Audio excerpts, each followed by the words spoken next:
Yes, it's What a Boast, a celebration of Reeves and Mortimer. Please welcome your hosts for this podcast, MJ Price and Paula Wiseman.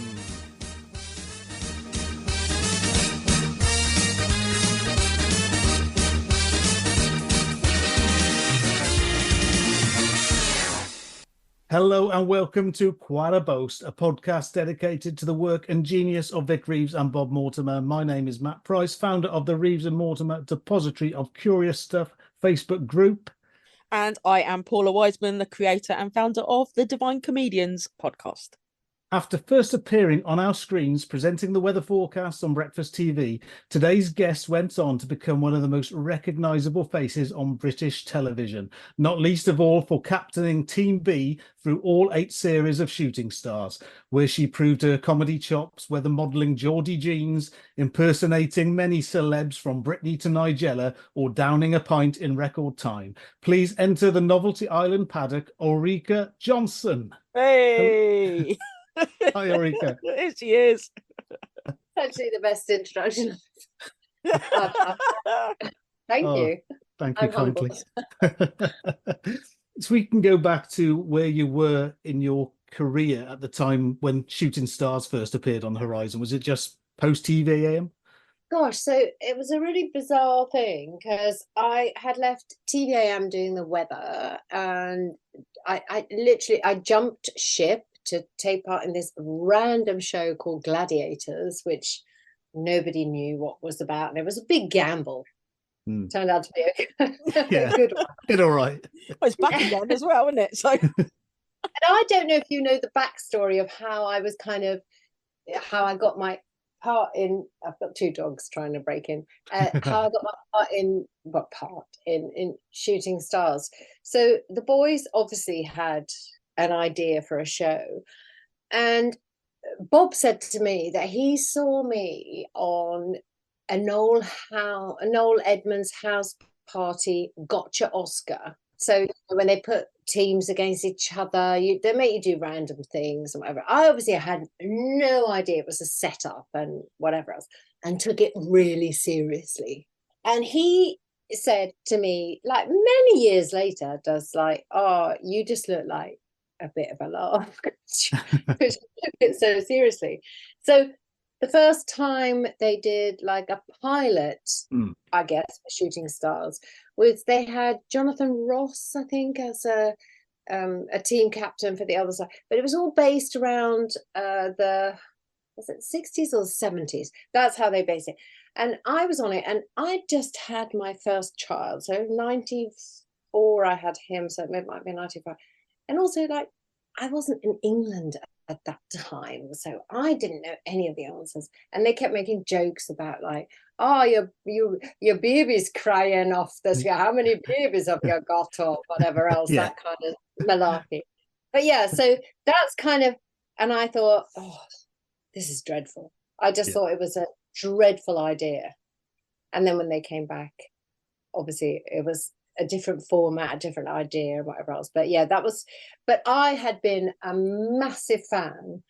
Randomly, my first husband's parents were from the Northeast. And so, and I was just like massive Vic Reeves fan. So the whole idea of even working with him and then with Bob was just, it's really kind of hard to articulate, but yeah, a dream, a dream come true.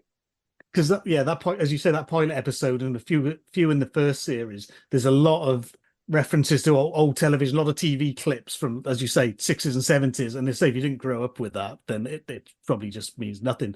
And as it went on, obviously they put their own sketches in, and it became more of a Vic and Bob show rather than a straight quiz. Absolutely. Quiz. And I think that and I think that's absolutely the point, is that they probably needed a vehicle to kind of sell the idea of it, but the show was all about them. The questions, as we know, are just random, bonkers, and irrelevant. They were all pegs onto which they could put their jokes and whatever. But yeah, I felt really lost in that. Yeah. Yeah. I don't know why I've been asked on here, and I don't know what I'm supposed to contribute. And then it just became, when it was kind of fully commissioned, it just became a completely different thing. Yeah, because I think you can see that first one. You seem to be enjoying it. Whereas like Wendy Richard is on there and she's taking it she's getting cross because it makes no sense. Well, this is the thing, is that you can't, I understood how their humor worked. And one sort of, I guess, so my dad died many, many years ago, but it was so lovely to bring him down to England. He came to a recording of Shooting Stars. So he's Swedish. So he's sitting in the audience, and so this is one of the early series, and he's laughing away. Like, he has a very good sense of humor. And afterwards I said to him, oh my God, like, well, what did you find so funny? He said, I don't know. They're just funny. Like, yeah. And that, I think that was the point, is that they sort of transcended, or still do. Yeah. It's not something you can explain. Like, I don't think they would be able to explain how they come about. They are just like that. They fit really well. But like, if you were trying to translate or explain that sense of humor to anyone else, it would be really difficult. Yeah, couldn't do it. People who love it and get it really do love it and get it, but those who don't, it's just baffling. Who are those people? People want nothing to do with those people. So you were commissioned to be a series, and you became team captain, opposite Mark Lamarr in the first 3 series. How was that relationship? What was that like? There's many stories about Mark Lamarr. We really did have a love-hate. Well, I just think he hated me, and he probably thought, oh, well, I don't know. He wasn't fussed about what anyone thought of him. But I think maybe as a woman, or maybe not just as a woman, but like, I don't know, I was quite young and whatever else, I just felt like he was really, yeah. And then I think it was we were on tour, and we had a conversation once in a bar, and I was like, he's like, I don't hate you. And I was like, I don't hate you. And it was that moment where you're kind of, and we were never pitted against each other. It was just, he played a role, and his role was to be a 50s stroke, but also to be very negative about anything that anyone said. And so I just felt that was who he was, whereas I felt that I came on Shooting Stars as myself, which was, chatty and stupid and fooly, whatever. But yeah, it was never like antagonistic or anything like that, but it felt awkward at the beginning. Yeah, that come across. Going off on a tangent, I've listened today to Josh Widdicombe on Kathy Burke's podcast, and he's got a story about Mark Lamarr on that, which is, I won't tell it now, but it's worth listening to. Okay. Yeah, I think well, he's but equally, when we were on, like I said, when we were on tour, and it was somewhere sort of halfway, but he went, oh, I'll come pick you up, and it was like, oh, okay. So we went there together, and it was like, okay, and then we'll just be nice to each other. But yeah, it's a strange, I think the thing to remember is that just because you work with people, it doesn't always mean that you're gonna like people. I know that that's very much sort of a picture that people paint with daytime TV and one thing and another. Yeah. But I wouldn't say that it's not really anybody that I've necessarily not got on with. So yeah, no, I really respect. Mark was like, he's like so intelligent and just very straight. There was like no nonsense. There was no showbiz about him. Yeah, for someone who wasn't from the light entertainment world, he was a stand-up comic, but every show he seemed to be on, Big Breakfast, Shooting Stars, The Word, were all the most mainstream shows. Yeah. And of course, there was a very young Matt Lucas on those shows as well. I know. And Matt just kind of blew me away, because I hadn't ever encountered anyone. I mean, well, even with Jim and Bob, it was like that kind of thing where you just don't. that was an unusual humor. It's not your kind of regular, or it wasn't at that time. And then with Matt, he was just so left of field. He was so random, and the thing about always really sweet, always very kind, very humble. Like, when we would have conversations and about all sorts of things, and then he'd go on and sing a song about baked potatoes. Yeah. He was very young though as well, wasn't he, when he was I don't even know how old. Yeah, he must have been. Well, I was right young. Well, I think when he did But, and he was in, he did Smell of Reeves Mortimer just before Shooting Stars. I think he was about 18 then. yeah oh yeah late teens. Yeah. I mean, he was a huge part of the show. Obviously, they knew what they were doing when they sort of picked him up. But you're right. Like, that's quite a big thing to be doing at such a young age. That's the thing. It never seems random, does it? Everything they do is you might think it's random, but it's, there's obviously a lot of planning. They've put 100%. these people in. They put these people in for a reason. Put people together for a reason. That is actually all that needs to almost. We can end now. That needs to, thank you and goodbye. No, but it's true. No, but it's really true, because I would always think like things were like, just felt like things were sometimes a little bit not airy-fairy, but like you just didn't know, whatever else. No. There was always something behind it. Yeah. And it was always planned and anticipated. And even if, I think if they were smart enough to make a joke about someone else, they would always anticipate to come back and were always ready for it. So everything, and even with sketches, I would come on set sometimes and I'd go, I have no script. And they went, well, Ulrika, you can just make it up. You don't need one. I was like, okay. And so it almost became one of those things, but they knew what they were doing because they're magic. So I always wondered how they chose their guests. Yeah. Because I was like, why did they choose? Why had they got Diddy Hamilton? They had we had everyone. I sat next to everyone you can imagine over the years. I mean, don't quote me on that, but it was a lot of people, and I was like, and Lisa Clark, our producer, and I would always say to her, why have they got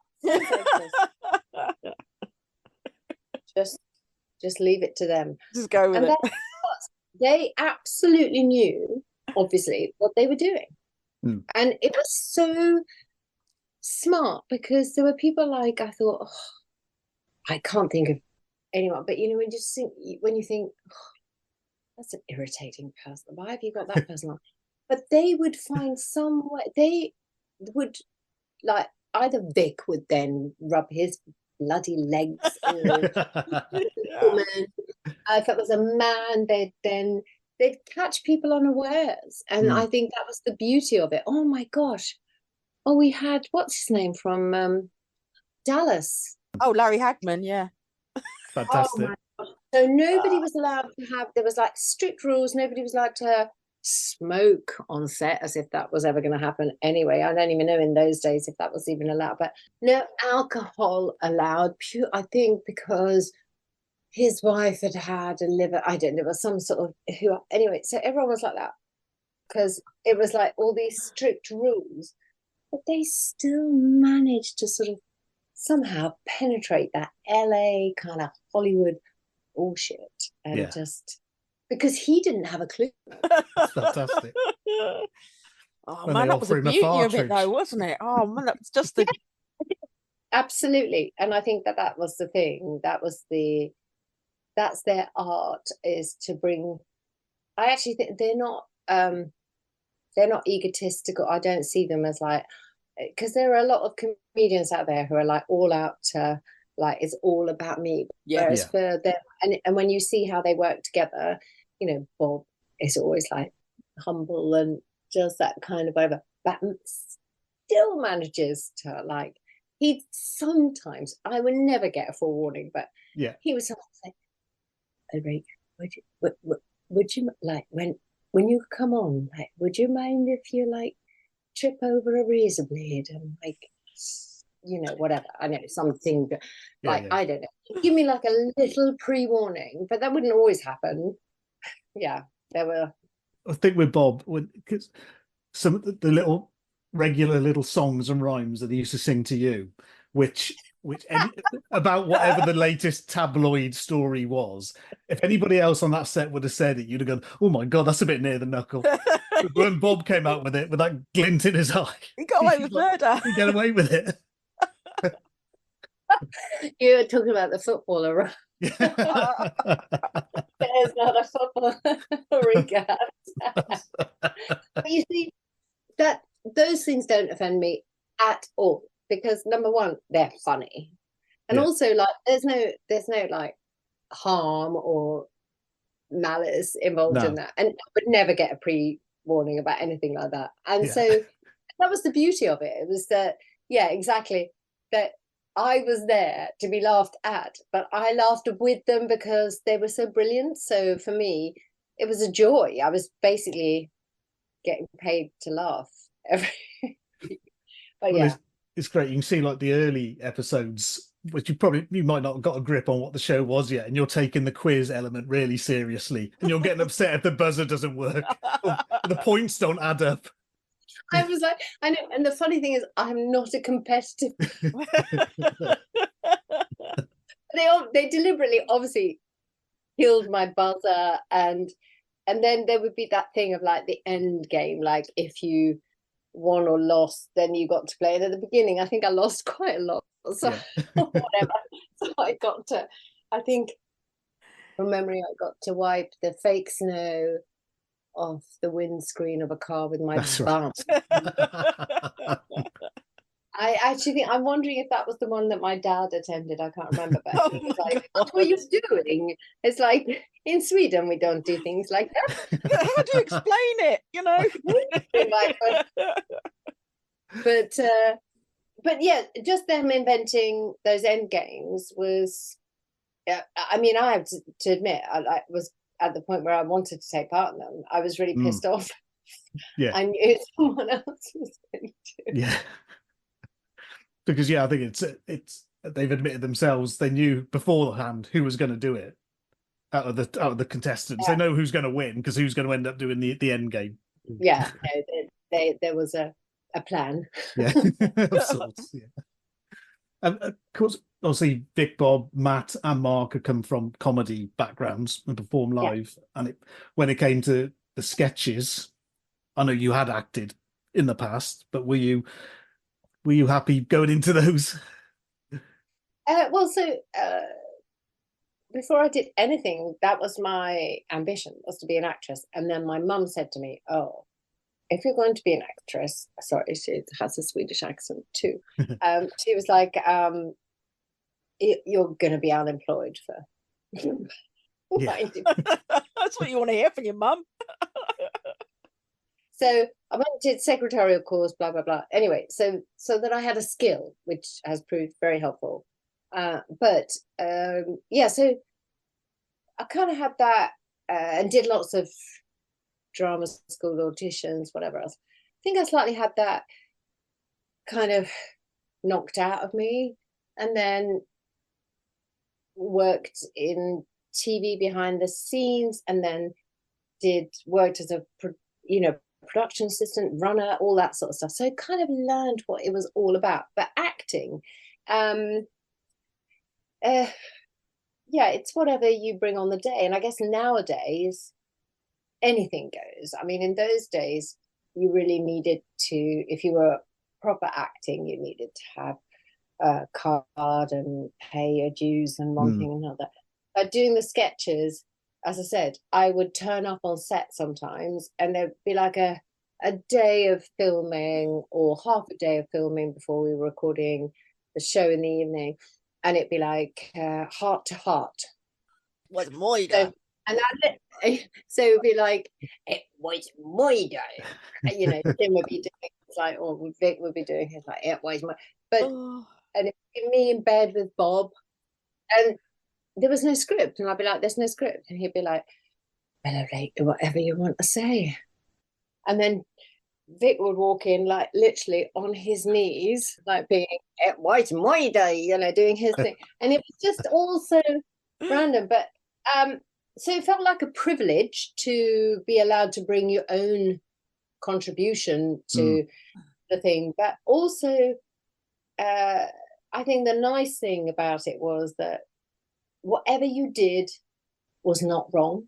No, they never said like, well, they never went like, that was shit, but or maybe they did like, but they were like, whatever that take is, we want to capture that moment because that's comedy. That's what's going to make the whole journey or whatever else. But yeah, it was it felt like a massive luxury to just be able to go in and be part of a scene and take part in something. And I mean, I've got pictures on my phone of like various wigs and stuff and set up.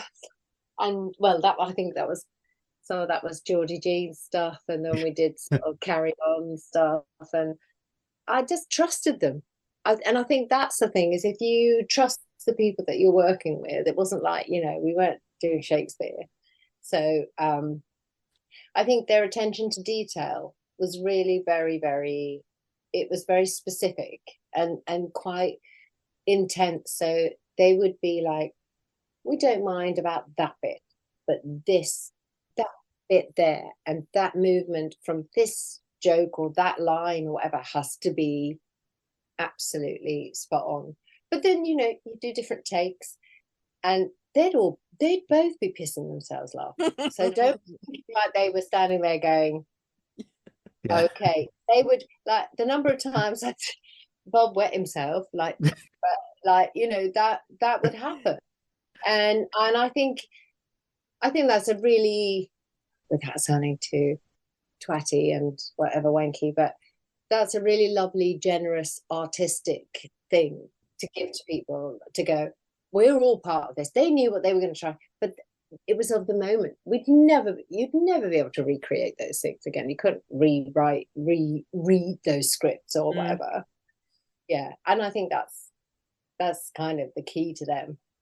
Yeah. But I mean, you saying you trusted them, but they obviously trusted you.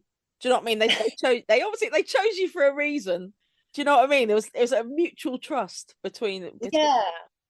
Well, I mean, I think I was just like completely thrown by the fact that I was even asked to do it, because it was so, so my dad, he was very, very funny, very funny. I think, well, I'm not gonna say I'm funny, but I have a great, I can't even say I've got a great sense of humor. I've got a wicked sense of humor.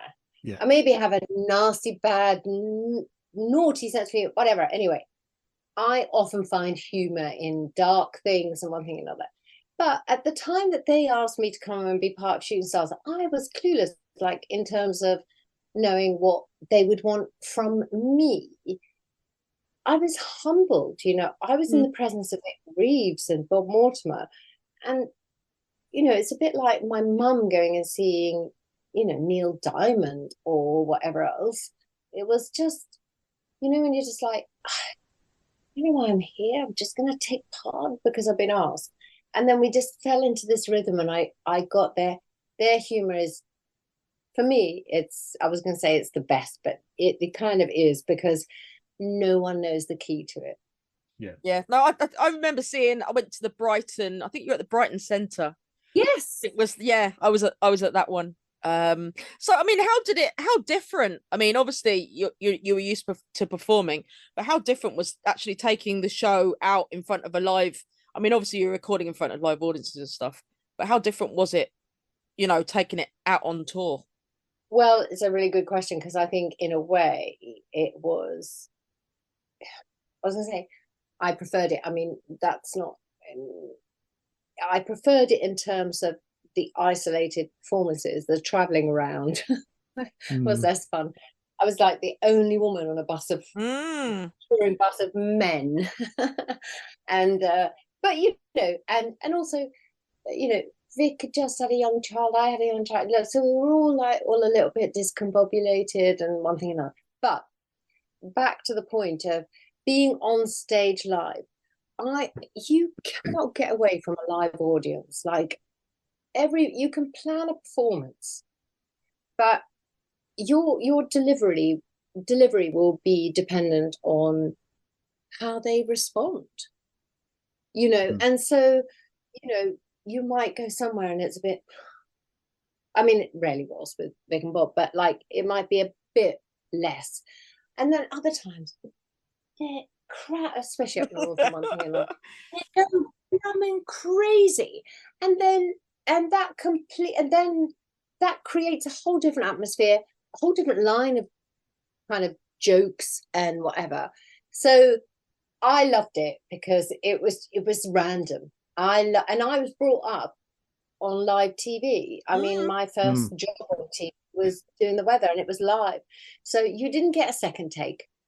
So that was your chance. Like, this is your chance. You're going to do your dance. You're going to sing your song about hazelnuts or whatever they made you do. And you wouldn't always get it right, or it would be wrong. And then, unfortunately, we were sponsored by a beer company. They were like, nobody was like that much under the influence.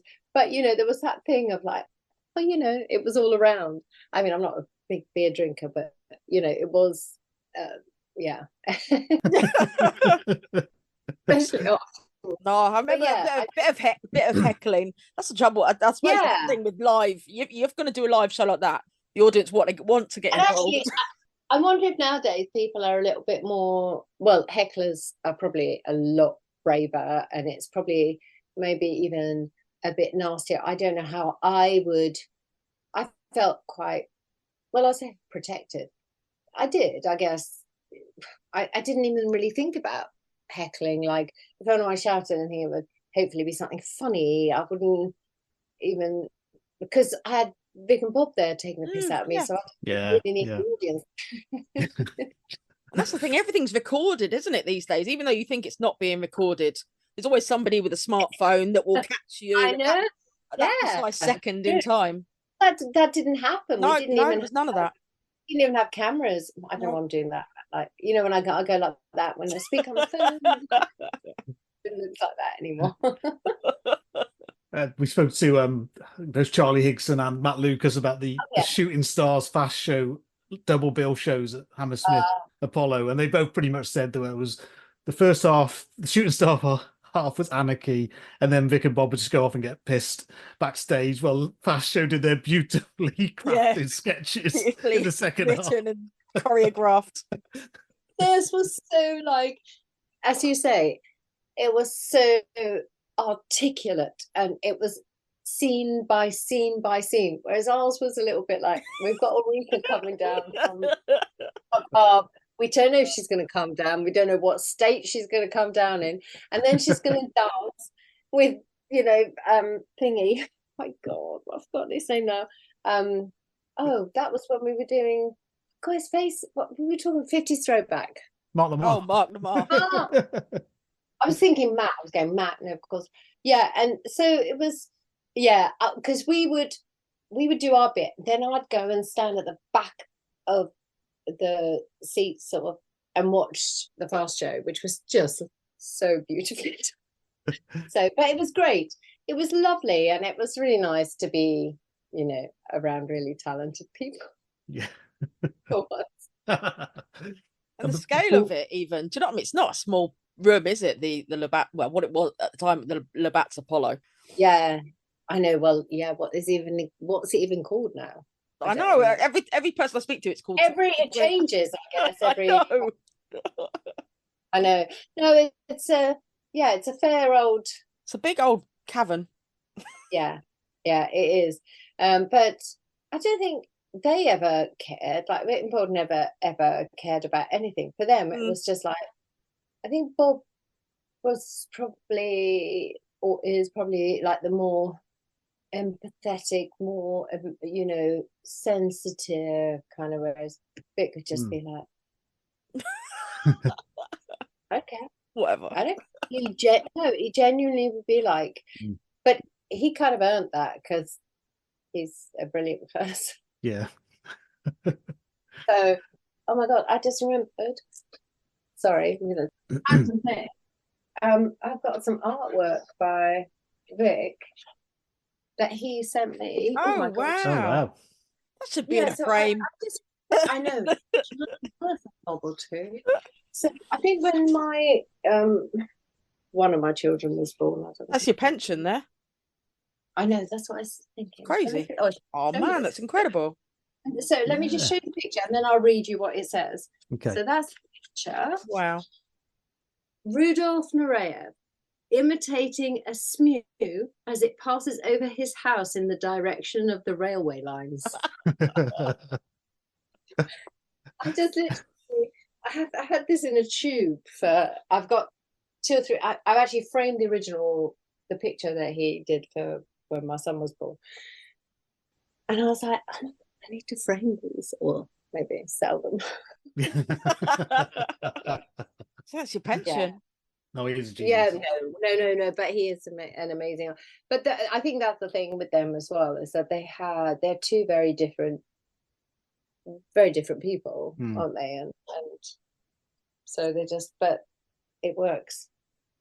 So when you had the first break from shooting stars, they gave you your own one-off special. It's Ulrika. Oh I know. So randomly, Bob tells me there's a story was they were at some was it Switzerland, or there was some TV festival in whatever. Oh, was that Montreal? Montreal, Canada, maybe. No, or something. And they made an announcement. They're like, "No, we've written a show for Ulrika." and Bob said, "We hadn't written a show for you. We just said that to like get things going." Anyway, so they did that. Oh God, you really like that is random. I've always I've buried that, but not in a bad way at all. Because, it was hugely demanding, but like to have 2 people have like that faith and like, and that's when I met David Williams for the first time. That's one of his first TV appearances. When I think I was being Anne thingy from Anne Robinson. That's it, the one. Yeah. And he was like, and he was a consumer who'd been done over, and he's like, "Well, have you ever been dead before? That's have right. You died?" And all that stuff. I mean, we overran by so much because our lovely director just said, "You need to stop laughing, Ulrika. Like, you seriously, it's the whole crew, they have families to go home to." And it was really demanding, and they had visions, obviously, of me being Phil Collins. Yes. As you do. And Cher, and with an RNLI tattoo on my arm. And a Smurf. I know. Oh my gosh, it took me forever to get that blue. Oh man, that Smurf thing was epic.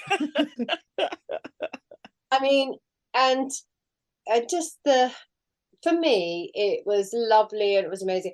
I guess in many respects, the world wasn't ready for crazy, mad, bonkers.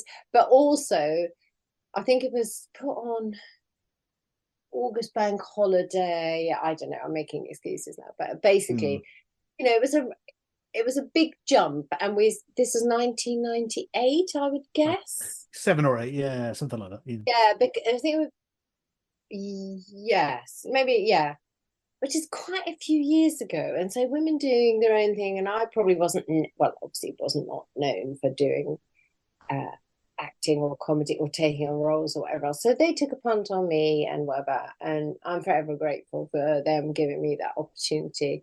It was so intense. It was mad. But yeah, just having them behind you just gives you like, half the time I felt like I didn't know what I was doing, because they were like, "You're going to come on and you're going to be, and just do that and then do that." Oh, and and just like, okay. I did feel that. It's like, but it was good.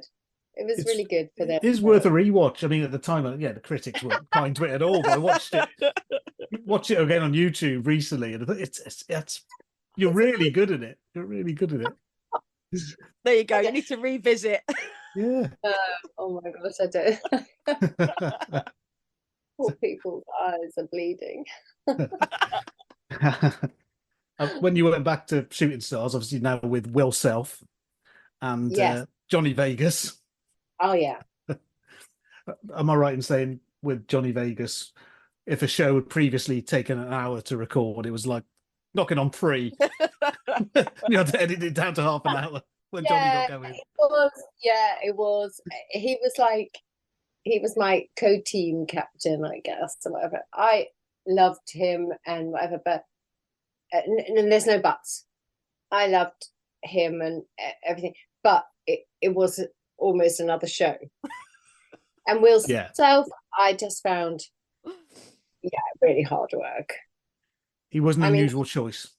Yeah, and he was a brilliant choice in many respects because he's a wordsmith, obviously, and he's Still chalk and cheese, isn't it? You know. Yeah, and it was just it was so intense where it almost becomes hard to build any kind of, if it's not a humorous relationship, is it a serious, is it a, there was nothing, but maybe I don't know what kind of guidelines he was given off thing, but there was no like antagonism. I just found like it wasn't as fun as working with Mark or you know. He probably was surprised as anyone to find himself being offered that role. Yeah, and maybe he even hated it, who knows. Give him his due, he always threw himself into the sketches. I always loved him in the sketches. But this is the thing, it's like he there was that thing that was what slightly annoyed me. It was like, do I have to be here? Having a hazelnut rammed up your asshole. I don't think he did have that. That was in a cut scene. That's another time. It's on YouTube somewhere. Oh God, everything. But and I think you do a lot more sketches again in those series. I mean, you're as I said at the beginning, your Nigella, I think, is probably a standout. A lot of people reference that.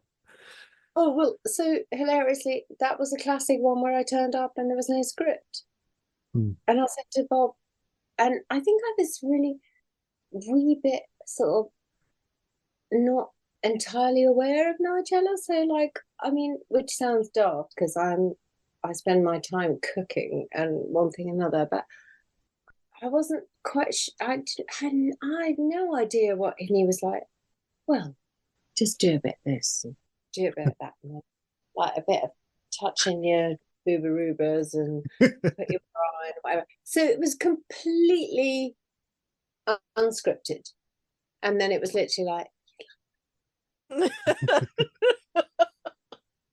and I was like, and they all thought that was great, and I was like, okay, job done, okay, fine. And then I look back at it now and I think, oh, I see. I know. When she puts things in the microwave and touches her nipple. No, she doesn't. But yeah, so but what job do you get where you get asked to come in and just like do random stuff about. but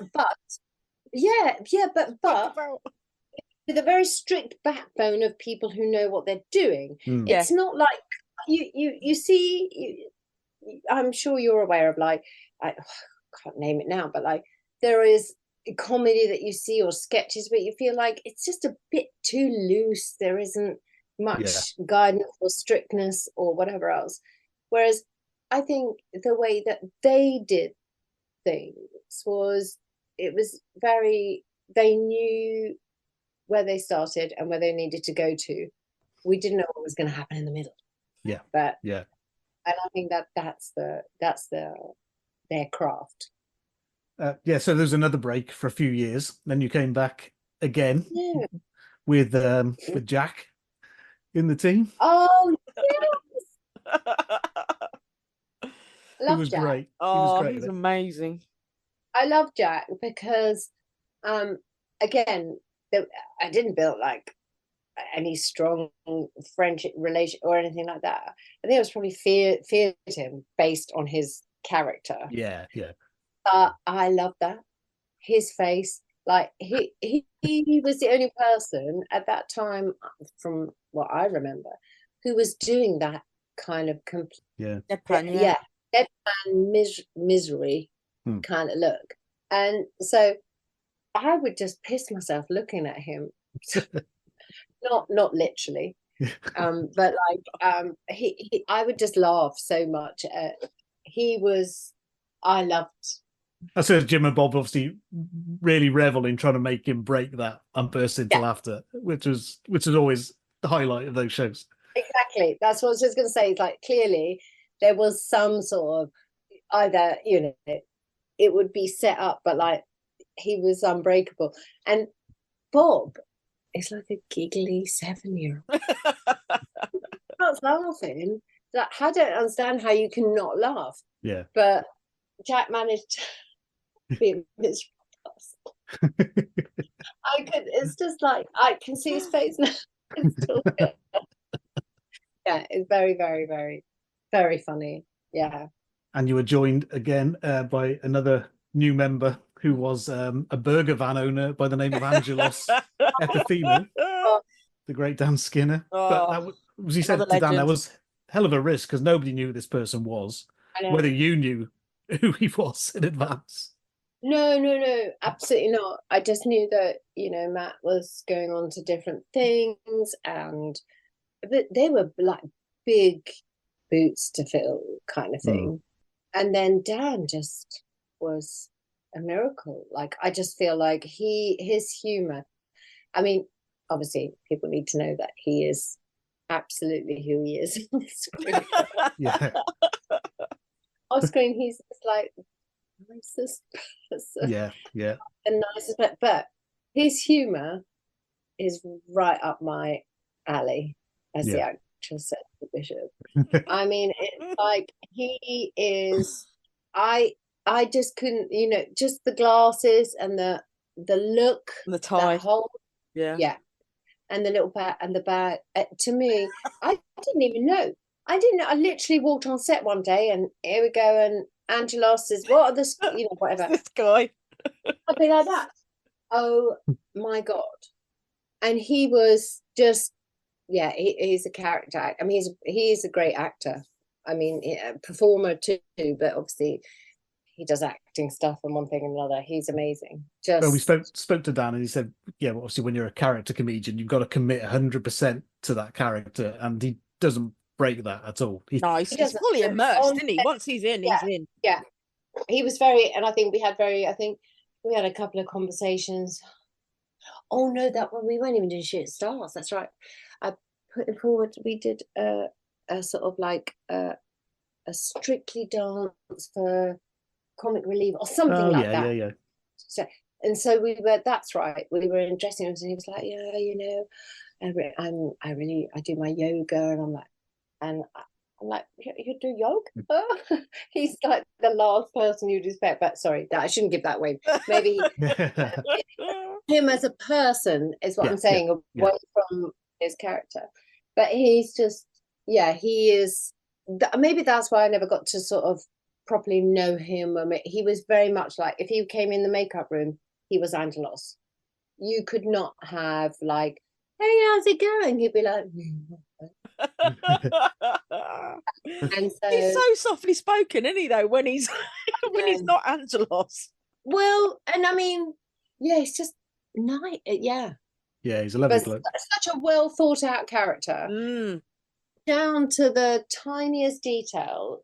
Like, and that's what I think. That's what the boys really like, is that they like attention to detail, because that's how they are about any story. I always remember Charlie Higson saying about Bob, saying something like, "Oh, he squirted tart lemon in his eye, and it was just the use of the word tart in that sentence. And obviously the way that Bob would say that, but tart lemon, like you'd go, I squirted lemon in my eye. Yeah. And you think it's not funny, but I squirted tart lemon in my eye. And I just remember that. And it was just the way that they will use words and the way that they use words that really paints the picture. Again, it's down to like Bob's eye. Do you know what I mean? He spots these people. You know, we're hearing different stories from different people how they got involved with Jim and Bob initially. And Dragged into the mob. Indeed, and a lot of these stories involve, you know, Bob seeing them and seeing something. Yeah, I know it's. Well, I think the bottom line, the only line response to that is the fact that we just don't know how their minds work. No, but genuinely, like I would never know, like even their choice of guests, all that sort of stuff. How would, but they know. You think I'd always think, oh, they should have like the most famous person, or they have the greatest choice of this, that, and the other. No, they would choose somebody who was like random from either or something that they could create something out of. Yeah. And you see it on when they appear on these panel shows. The other comedians who against each other are always competitive, one-upmanship at the best line. When Jim or Bob start, they just sit back and let them go, and you can see the other comics are just enjoying it because they know they can't compete. Yeah, because it's just they can't think on that level. It's really funny that you should say that, because when I would have guests on either side, celebrity guests or whatever else, I would often say, "Don't fight it. Like, don't fight it. Don't go," because number one, this was Vic and Bob's show. Having said that, if someone was funnier than them, they would absolutely applaud that and be very gracious. But when the worst guests were people who were trying to counter them all the time, answer them and reply and be funnier, it's like, no, mate, that's not going to happen. It's not going to happen. Sit back, let them reduce you. And no, but it's really true. And I think it's so evident, like you say, when you watch other shows and you see comedians like they're and they're going at each other. Whereas I just think like they're just humble enough to know that, you know, I just say a little line or whatever. Yeah. So who was your favourite guest of all time on Shooting Stars, Ulrika? Oh God, you're talking like a hunt. I honestly. Who stands out? Oh my gosh, you should have asked me beforehand.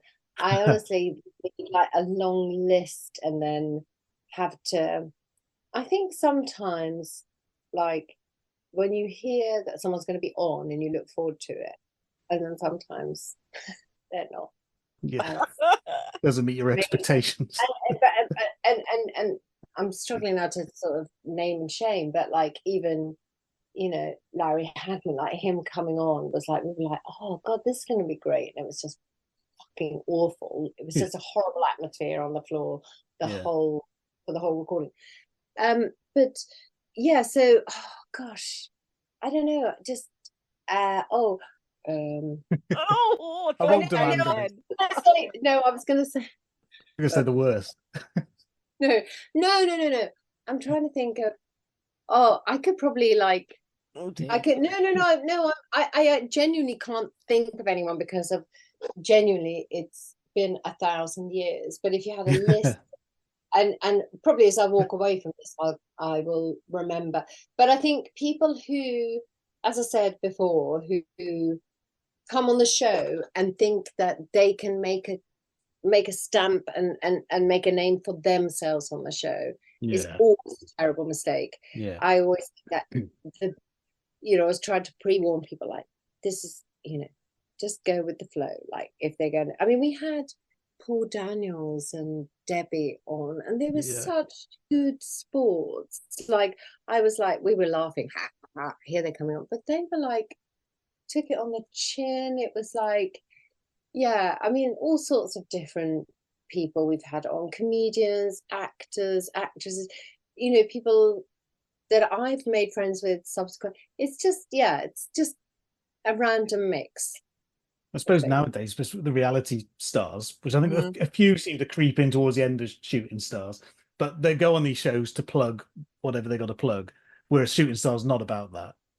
No, and actually, you're really right, because obviously now we have all sorts of, well, she says, but obviously every reality shows weren't really happening at that time, and people who were on were either new stars who'd sort of were just carving out a career, but like a career, or they were people who had carved out a proper career for a long time, and yeah, I despair.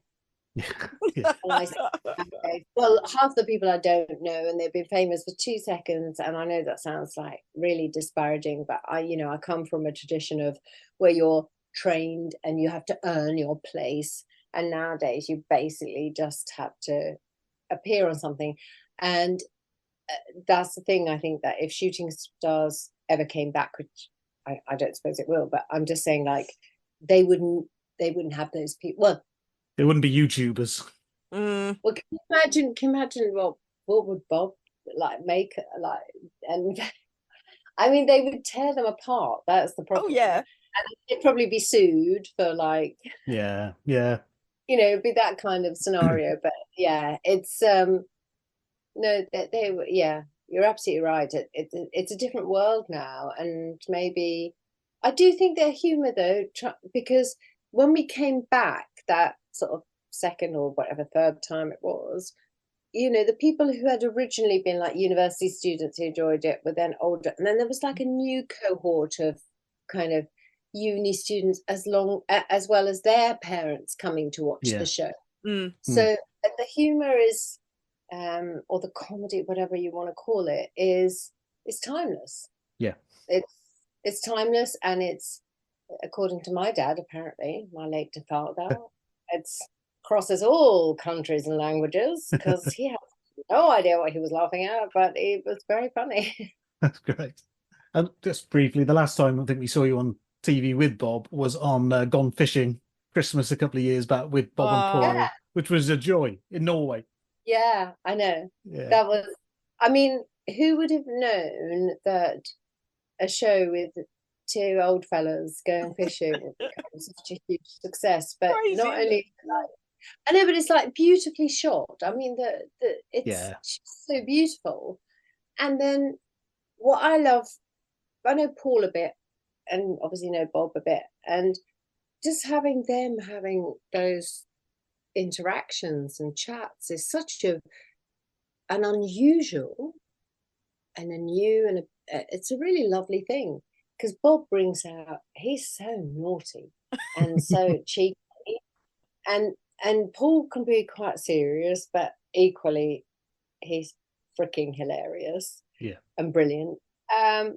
But just having that kind of intimate, what a brilliant idea. And who would have thought?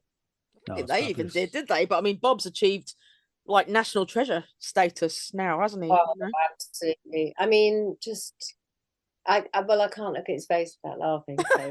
I mean, in a most complimentary, way, with his little hat on, saying something like, "Oh, and it's just like, and then Paul just standing there going, "What?" Yeah. What? Oh man, they're falling over though.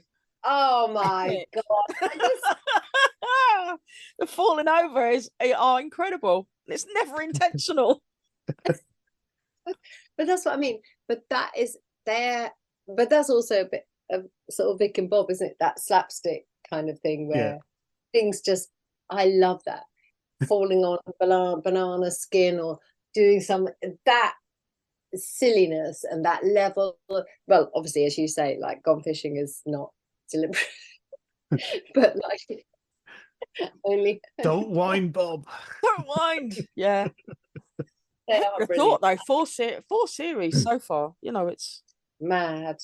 It's crazy, and I think Well, not mad. I mean, it's just remarkable. No, but it got people through lockdown as well, didn't it? It was. Yeah, I get. Yeah, I mean, well, I didn't really feel ashamed of it, but I just didn't even know about it. I really don't think watching that much TV. I was trying to not kill my children as they'd all come home. Yeah.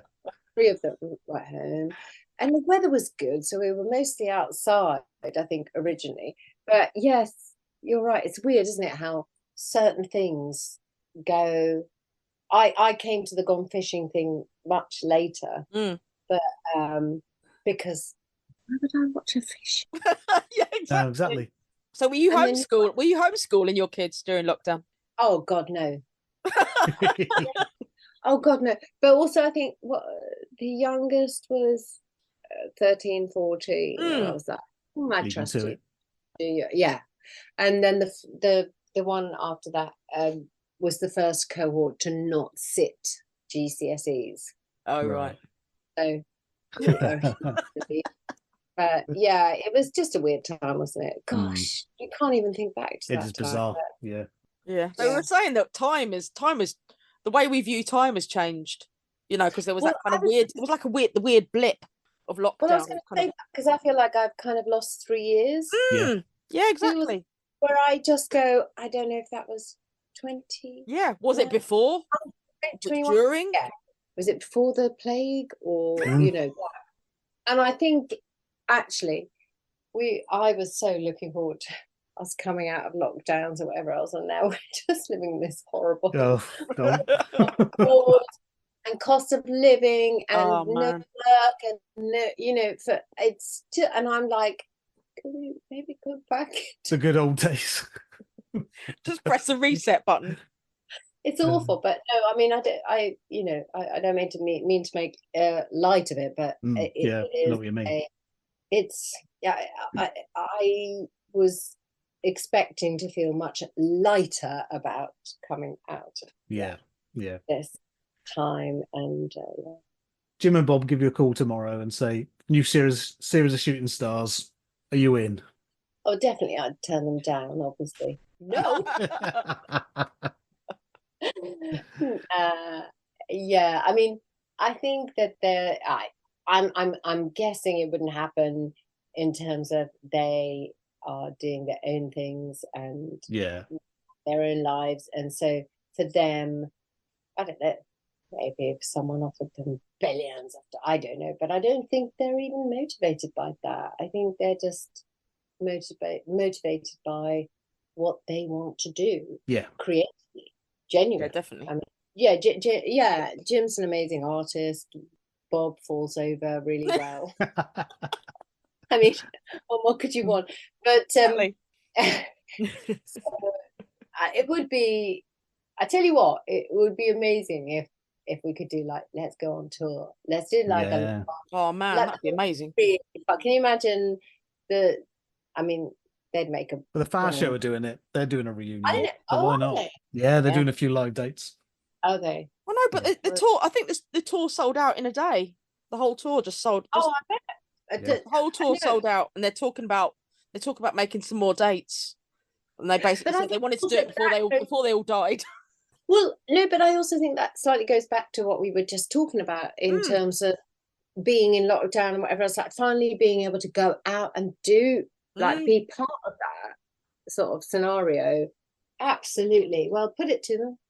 Yeah. Well, no, but it shows that the love's still there. Do you know what I mean? This, like, 25 whatever years later. That's that kind of comedy, and I'm talking about the fast shows, you know, it just doesn't die. It's just brilliant. It's just brilliant.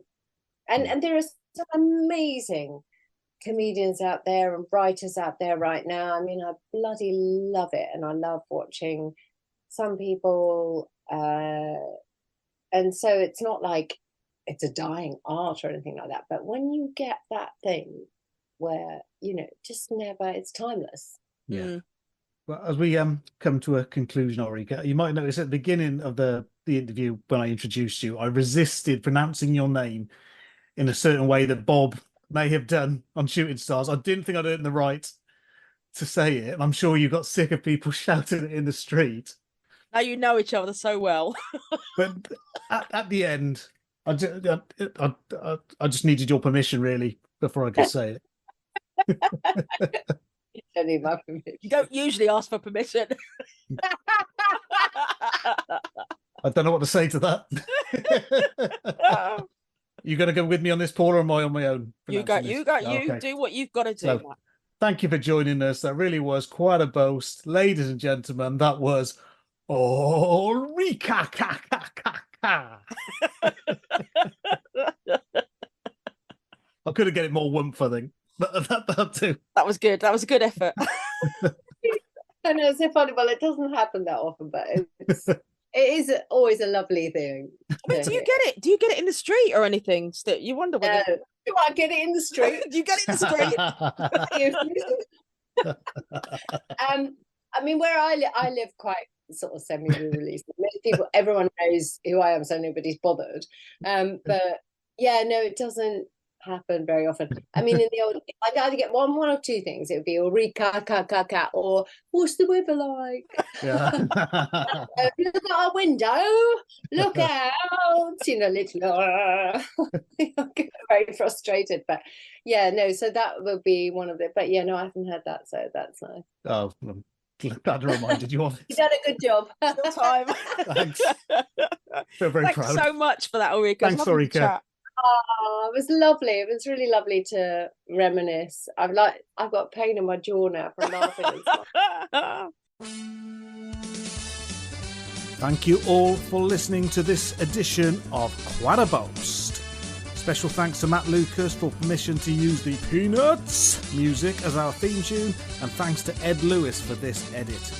Thank you to Jake Chesham for permission to use the photo from his 1995 shoot of Jim and Bob in our various online locations for the podcast. And of course, thank you very much to Jim Moyer and Bob Mortimer, without whom this podcast, well, it just wouldn't exist, would it? Remember to check out Paula's Divine Comedians podcast as well, and to join the Reeves Mortimer Depository of Curious Stuff Facebook group. And I think you'll agree that really was a lot of fun. Goodbye.